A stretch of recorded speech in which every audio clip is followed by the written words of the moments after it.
नमस्कार, मैं हूं सत्येंद्र मिश्रा। आप देख रहे हैं कौशलमाटी.com के 7 न्यूज। बिहार में त्रिस्तरीय पंचायत चुनाव का बिगुल बज चुका है।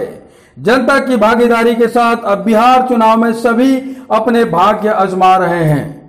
इसी क्रम में चलते चलते क्या करेंगे नेताजी कार्यक्रम में गोपालगंज से हमारे सहयोगी भारत मिश्र ने प्रत्याशियों से साक्षात्कार किया। आइए देखते हैं।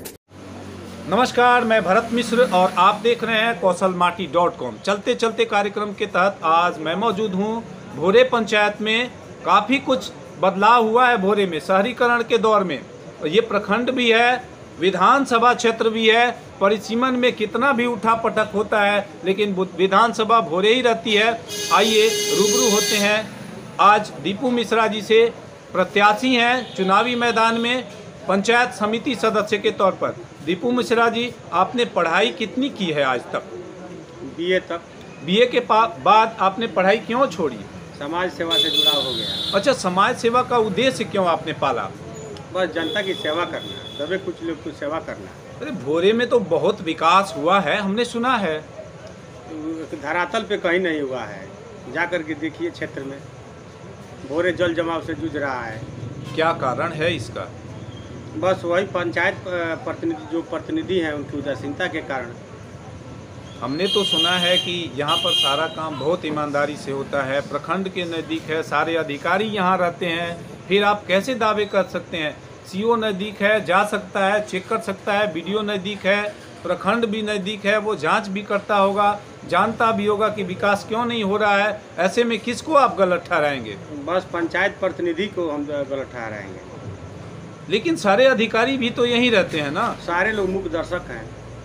ऐसा क्या कारण है? आप किसको दोषी ठहराएंगे? वही पंचायत प्रतिनिधि को हम दोषी ठहराएंगे, सिस्टम को दोषी ठहराएंगे। दीपू मिश्रा जी, पंचायत का एक सक्रिय सदस्य होने के नाते, चूंकि अब आप युवा के प्रखंड अध्यक्ष भी हैं, जदयू से हैं, जो आजकल प्रभावशाली पार्टी है, या कह सकते हैं कि सत्ता में है, तो फिर आपने अपने पार्टी स्तर पर इसके लिए क्या किया है?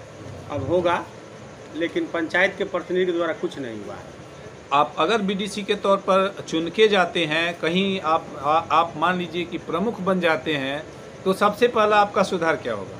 देखिए, प्रमुख का जो सीट है भोरे आरक्षित है, तो प्रमुख बनने वाली तो कोई बात ही नहीं है।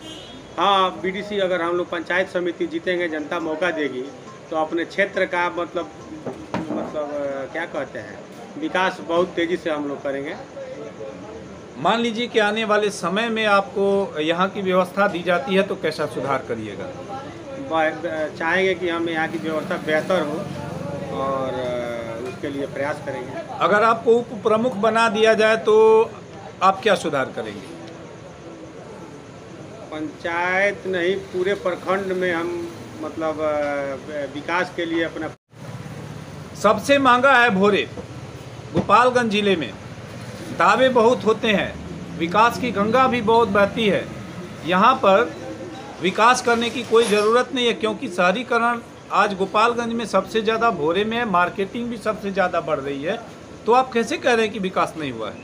नहीं हुआ है, धरातल पे नहीं हुआ है। आज जा कर के देखिए, क्षेत्र में देखिए, आज तक कुछ नहीं हुआ है भोरे में। अच्छा, आप ये बताएं कि कुछ फंडिंग सब अब पंचायत समिति सदस्य के पास भी आएंगी, तो क्या आप अपने फंड से अच्छे तरीके से सुधार करके मिसाल पेश कर पाएंगे? बहुत बेहतर। क्या करिएगा? जिस हिसाब से फंड आएगा उस हिसाब से हम लोग काम करेंगे और बेहतर करेंगे। अच्छा, आप ये बताएं कि इस विकास के पीछे को केवल एक ही वजह तो है नहीं। विधायक भी लोकल माना जाता है विधानसभा क्षेत्र का, प्रखंड स्तर के अधिकारी भी, प्रखंड के प्रमुख भी, और उस स्थानीय मुखिया भी, और इतने सारे अधिकारियों की मौजूदगी में आप बार बार कह रहे हैं कि उस तरीके का विकास नहीं हुआ है। तो एक युवा नेता के नाते आप किसको दोषी मानिएगा?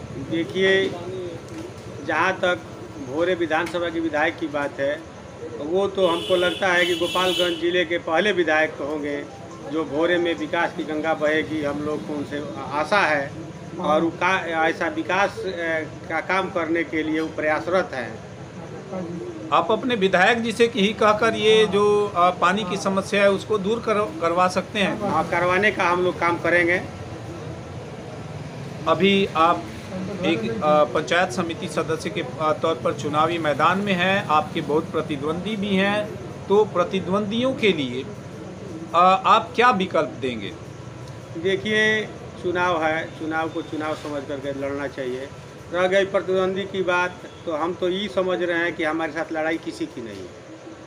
जनता का अपार जन समर्थन हमको मिल रहा है और हम निश्चित भारी बहुमत से चुनाव जीतेंगे। आप चुनावी मैदान में हैं, जनता से बार बार बात होती होगी आपको। जनता की सबसे पहली शिकायत आपको क्या मिलती है? बस विकास नहीं हुआ। आज तक जो भी जनप्रतिनिधि भोरे में हुए हैं कुछ नहीं किए। चुनावी दौर चल रहा है, चुनावी मौसम है, मौसम आते हैं, बयारें बदलती हैं, शिकायतें होती हैं। जब प्रतिनिधि चुन के आते हैं सारी शिकायतें दूर हो जाती हैं। 5 साल का इंतजार रहता है। बीच में हम भी पूछने के लिए हमेशा सोचते हैं कब हमारा समय आएगा, लेकिन जनता तय करती है, जनता निर्णायक होती है, क्योंकि जनता का दिया हुआ। Thanks for watching. Drop a like, leave a comment, share, and don't forget to subscribe. www.kaushalmati.com